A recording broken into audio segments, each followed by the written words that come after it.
Friends, ఓ తల్లి ఆవేదన చెప్తా వినండి. ఇద్దరు కూతుళ్ళ అమ్మ కష్టపడి వాళ్ళని మంచిగా పెంచి పెళ్లి చేసింది.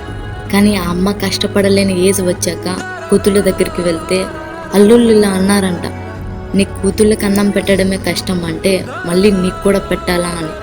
అలా అనేసరికి కళ్ళ నిండా నీళ్ళు పెట్టుకొని అన్నం కోసం అల్లుళ్ళని ఎందుకు ఇబ్బంది పెట్టడం అని రోడ్డు మీద అడుక్కొని అన్నం తింటుంది. ఫ్రెండ్స్, కొడుకు పుడితే అన్నం దొరుకుతుంది, కూతురు పుడితే అన్నం కూడా దొరకదు అనేలాగా మన సమాజం ఉండకూడదు కదా.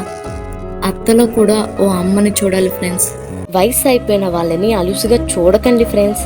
మనకి ఎన్ని ఉన్నా ఒక ఆలోచన, అనుభవం అనేటివి మనిషి గమ్యాన్ని గుర్తు చేస్తాయి.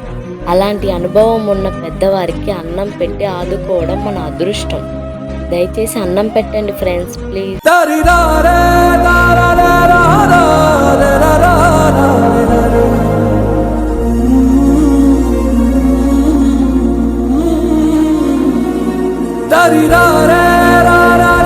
ప్రతి తల్లి తన కొడుకు కడుపు నింపుకోవడం కోసం కష్టపడుతుంది.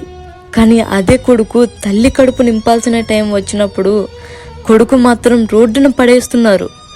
దేవుడు ఏదైనా క్షమిస్తాడు, కానీ కన్న వాళ్ళని రోడ్డున వదిలేస్తే మాత్రం కఠినంగా శిక్షిస్తాడు. తరగని బరువైన వరమని అనుకుంటూ తనువున మోసావే అమ్మా. మన సమాజంలో చాలా మంది తినడానికి తిండి లేక, మనుషులు మానసికంగా నలిగి నడి రోడ్డు మీద అడగలేక అడుక్కుంటున్న వాళ్ళని చూశాను. అలాంటి వాళ్ళకి ఆరోగ్యాన్ని ఇవ్వాలి, ఆయుష్ని పెంచాలి అనుకుంటే కష్టం అనుకోకుండా కాస్త అన్నం పెట్టండి ఫ్రెండ్స్, ప్లీజ్.